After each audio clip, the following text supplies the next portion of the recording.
Route શું હોઈ શકે છે? તો જે અત્રેયા શેટ્ટી છે તેઓએ 2 મહિના પહેલા આગાહી કરી હતી કે વાવાઝોડું આવવાનું છે, પરંતુ તેનો જે સંભવિત રૂટ છે તે અહીંયા દ્રશ્યોમાં આપ જોશો તો ખ્યાલ આવશે કે તે મુંબઈ તરફ જોવા મળી રહ્યો છે, પરંતુ તે સંભવિત ટ્રેકની આસપાસની પરિસ્થિતિ જે લીલો રંગ છે તેટલું તે આસપાસમાં ફંટાઈ પણ શકે છે. એનો મતલબ એ છે કે ગુજરાતના જે વિસ્તારો છે તેને પણ તેની અસર જોવા મળી શકે છે. અત્યારના આ વસાઈ છે કે ભિવંડી છે એટલે કે મુંબઈના જે વિસ્તારો છે તેમાં તો તેની અસર છે જ, પરંતુ ગુજરાતના કેટલાક વિસ્તારોમાં પણ તેની અસર જોવા મળી શકે છે. કહેવામાં આવતું હતું કે બિપોરજોય વાવાઝોડું જે છે તે સૌથી વિચિત્ર વાવાઝોડું છે કે જેને ખાળવું મુશ્કેલ થઈ રહ્યું છે, પરંતુ અત્યારના હવે આ જે શક્તિ વાવાઝોડું બને છે કે નહીં તેને લઈને પણ મતમતાંતર જોવા મળી રહ્યો છે. અઘરી છે આ સિસ્ટમ, કેમ આવું કહેવામાં આવી રહ્યું છે તેને લઈને અલગ અલગ આગાહીકારો, ખુદ હવામાન વિભાગ અને સ્કાયમેટ શું કહી રહ્યું છે તેને પણ એક વખત સમજી લઈએ, પછી એના રૂટ ઉપર જઈશું.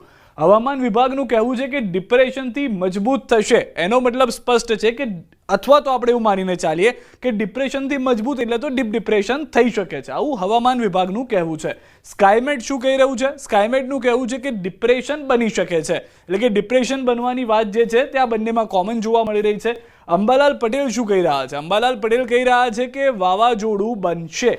અંબાલાલ પટેલ પહેલેથી કહેતા આવ્યા છે કે આ વાવાઝોડું બનવાનું છે, એટલે કે જે શક્તિ નામ આપવામાં આવ્યું છે શ્રીલંકા તરફથી તે આ વાવાઝોડાને મળી જશે. તેની સાથે વધુ એક હવામાન નિષ્ણાત જે સહમત છે એ છે અત્રેયા શેટ્ટી, જેઓએ 2 મહિના પહેલા જ આગાહી કરી હતી કે એક વાવાઝોડું આવશે, ગુજરાત તરફ હશે કે અન્ય જિલ્લા તરફ અથવા અન્ય રાજ્ય તરફ તેની વાત કરીશું, પરંતુ વાવાઝોડું આવશે તેવું અત્રેયા શેટ્ટીએ પણ કહ્યું હતું. અને પરેશભાઈ ગોસ્વામી પણ શું કહી રહ્યા છે? તે કહી રહ્યા છે કે વાવાઝોડું બની શકે છે અથવા બની શકે તેઓની એ વાત છે. એનો મતલબ એ છે કે અહીંયા ડીપ ડિપ્રેશનથી આગળ જાય તેવી પરિસ્થિતિનું નિર્માણ થઈ રહ્યું છે, પરંતુ જો આ ડીપ ડિપ્રેશન છે કે વાવાઝોડું છે કે ડિપ્રેશન છે તો તેનો રૂટ શું હોઈ શકે છે તેને લઈને પણ જે રીતની પરિસ્થિતિ છે તે અથરેયાએ કહી હતી. સૌથી પહેલા 20 તારીખનો જે તેમનો રૂટ હતો અથવા તેમને લઈને જે વાવાઝોડાને લઈને ડીપ ડિપ્રેશનને લઈને જે પરિસ્થિતિ હતી તે શું હતી, તો 20 તારીખનો આપ તેમનો આ આખો રૂટ જોશો તો તેમાં કહ્યું હતું કે 24 તારીખની આસપાસ ડીપ ડિપ્રેશન બની શકે છે.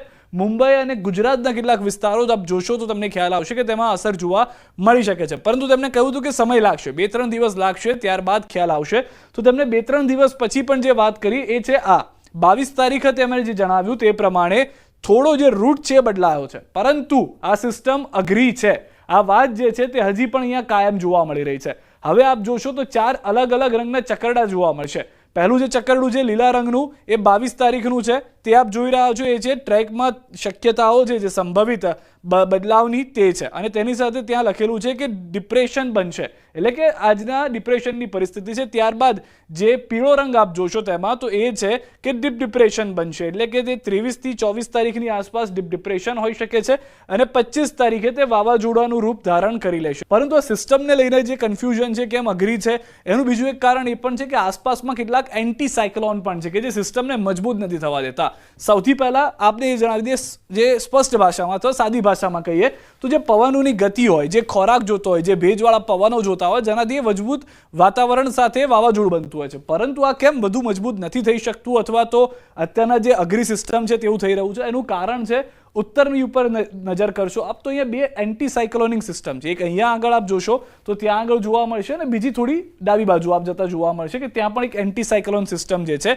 તે જોવા મળી રહી છે. આ બંને સિસ્ટમ શું કરી રહી છે કે આ વાવાઝોડું જ્યારે પણ અથવા તો જે ડિપ્રેશન છે કે જે સિસ્ટમ છે ઉપર આવવાનો પ્રયત્ન કરે છે ત્યાંથી ધક્કા વાગી રહ્યા છે, અને ધક્કા વાગવાને કારણે અહીંયા જે પવનો છે તે તેની સામે લડાઈ નથી કરી શકતા. બીજું આપ દક્ષિણ તરફ જશો તો ત્યાં પણ એક નાનકડી સિસ્ટમ જે છે તે પ્રયત્ન કરી રહી છે કે આ જે વાવાઝોડું અથવા જે સિસ્ટમ છે આ જે નીચે આપ જોશો કે એ ઉપર જાય, એને ધક્કો લાગે, પરંતુ એ શક્યતાઓ જોવા નથી મળી રહી, કારણ કે આ બંને સિસ્ટમ તેટલી મજબૂત નથી જેટલી બંને મજબૂત સિસ્ટમ ઉત્તરની તરફ જોવા મળી રહી છે. તો એના કારણે શું થઈ રહ્યું છે કે ટ્રેક બદલાઈ રહ્યો છે. કોઈક કહી રહ્યું છે કે વાવાઝોડું બનશે, કોઈક કહી રહ્યું છે વાવાઝોડું નહીં બને, કોઈક કહી રહ્યું છે કે આ ડિપ્રેશન હશે, કોઈકનું કહેવું છે ડીપ ડિપ્રેશન હશે. અને સમાચાર ઉપર હવે નજર કરીએ. મહારાષ્ટ્રના કોલ્હાપુરમાં ભયાનક અકસ્માત થયો છે. ટોલ બૂથ સાથે ધડાકાભેર ટ્રક અથડાઈ છે. ટ્રક અથડાતા ટોલ બૂથમાં આગ લાગી હતી. અકસ્માતની ઘટના સીસીટીવીમાં કેદ થઈ ગઈ છે. દ્રશ્યોમાં આપ જે રીતે જોઈ રહ્યા છો કોલ્હાપુરના દ્રશ્યો હોવાની પ્રાથમિક જાણકારી છે. રાત્રિ દરમિયાન આ દ્રશ્યો થયા હતા કે જ્યારે ટ્રક અથડાતા ટોલ બૂથમાં આગ લાગી ગઈ હતી. ટ્રક ડ્રાઈવર તરફથી બ્રેક મારવાનો પ્રયાસ કરવામાં આવ્યો તેવી પ્રાથમિક જાણકારી છે. પરંતુ એ બ્રેક મારે ત્યાં સુધીમાં આ અકસ્માત થઈ ચૂક્યો હતો, જેના કારણે ટોલ બૂથમાં આ આગના દ્રશ્યો જે છે તે પણ સર્જાયા હતા.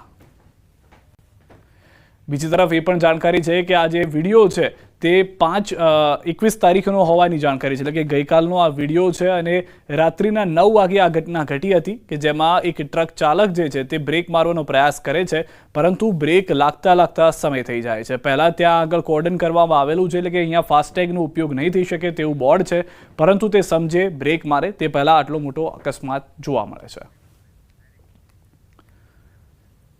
વાત કરીએ હવે કોરોનાને લઈને, તો કોરોનાની રી એન્ટ્રી થઈ ગઈ છે. ગુજરાતીઓ એલર્ટ રહેજો. ગુજરાતમાં કોરોનાના કેસ વધતા તંત્ર પણ એક્શનમાં છે. ગુજરાતમાં વધી રહ્યા છે કોરોનાના કેસ. અમદાવાદમાં 24 કલાકમાં 4 નવા કોરોનાના કેસ આવ્યા છે. કડીમાં પણ એક યુવક પોઝિટિવ આવ્યો છે. મે મહિનામાં 38 કેસ આવ્યા છે. 31 કેસ એક્ટિવ છે. કોરોના સામે લડવા હોસ્પિટલમાં આઇસોલેશન વોર્ડ તૈયાર થયો છે.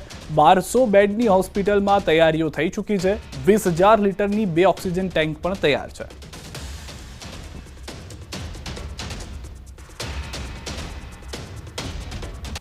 તો અમદાવાદ શહેરમાં કોરોનાના કેસમાં વધારો છે. કોરોના વાયરસના વધુ 4 કેસ નોંધાયા. 4 પૈકી 3 વ્યક્તિ બોર્ન આઇસોલેશનમાં છે અને એક વ્યક્તિ ખાનગી હોસ્પિટલમાં દાખલ છે.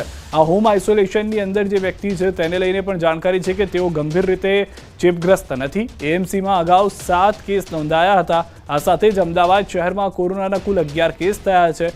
કોરોનાના કેસ વધતા એએમસી સંચાલિત હોસ્પિટલમાં ટેસ્ટિંગ શરૂ કરાયા છે. એલજી હોસ્પિટલ, શારદા હોસ્પિટલ અને એસવીપીમાં કોરોનાના ટેસ્ટિંગ કરવામાં આવી રહ્યા છે.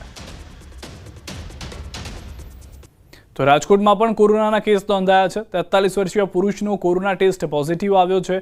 ન્યૂ ઓમનગર વિસ્તારમાં પોઝિટિવ કેસ નોંધાયા. 43 વર્ષીય વ્યક્તિને હોમ આઇસોલેટ કરવામાં આવ્યા છે. ગુજરાતની અંદર જે કેસ છે તેમાં સતત વધારો છે. ખાસ કરીને અમદાવાદ ફરી એક વખત એપી સેન્ટર બની રહ્યું હોય કોરોના કેસીસનું તેવું લાગી રહ્યું છે, કારણ કે જે રીતના લોકો હજી પણ વગર માસ્કે ફરી રહ્યા છે, કે જે પ્રિકોશન્સ રાખવાના છે તેની શરૂઆત કરવાની છે તે કહેવામાં આવ્યું છે. તો ફરી એક વખત માસ્ક પહેરવા માટે તૈયાર રહેવું પડશે અને જો માસ્ક નહીં પહેરો તો ચેપગ્રસ્ત થઈ શકો છો. કોવિડ-19નું JN1 વેરિયન્ટ જે છે તે હાલમાં ચિંતા વધારી રહ્યું છે. રાજકોટની અંદરની પણ તૈયારીના દ્રશ્યો મેં આપને બતાવી રહ્યા છે કે જ્યાં પણ સિવિલ હોસ્પિટલમાં તૈયારી પૂર્ણ